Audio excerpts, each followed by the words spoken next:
રાજુભાઈ ભાજપમાં જાહે કે કોંગ્રેસમાં જાહે એ બાબતથી ગોપાલભાઈનું શું કહેવાનું છે એક નીચે વિડીયો મૂકું છું, જોઈજો, સાંભળજો અને પછી શેર કરજો દોસ્તો.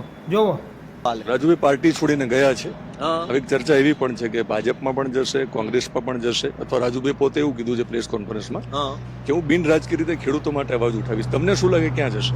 હવે એમાં જે સ્ક્રિપ્ટ નક્કી થઈ છે, મારી પાસે જે ગુપ્ત સમાચાર છે અનવેરીફાઈડ સોર્સ પાસેથી, એ પ્રમાણે રાજુભાઈ અને હર્ષ સંઘવી વચ્ચે એવી ડીલ થયેલી છે કે હમણાં થોડોક સમય રાજુભાઈ બિન રાજકીય રહેશે અને ચોટીલા સુરેન્દ્રનગર પંથકમાં સિંચાઈના પાણીનો મોટો પ્રશ્ન છે. એ પ્રશ્ન ઉપર એ બહુ મોટા સંમેલનો, કાર્યક્રમો, ખેડૂત સભા, પાણીના પ્રશ્ને થોડું કાર્યક્રમો કરશે.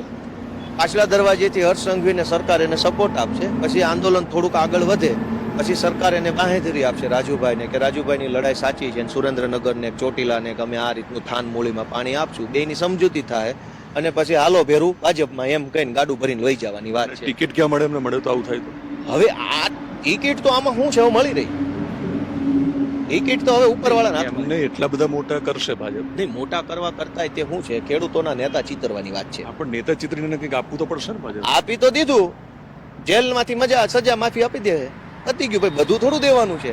જેલની સજામાંથી માફી આપી, ટિકિટ આપી, તો બધું એક વ્યક્તિને થોડા દે. માનો કે ટિકિટ આપે તો ક્યાંથી મળીશ?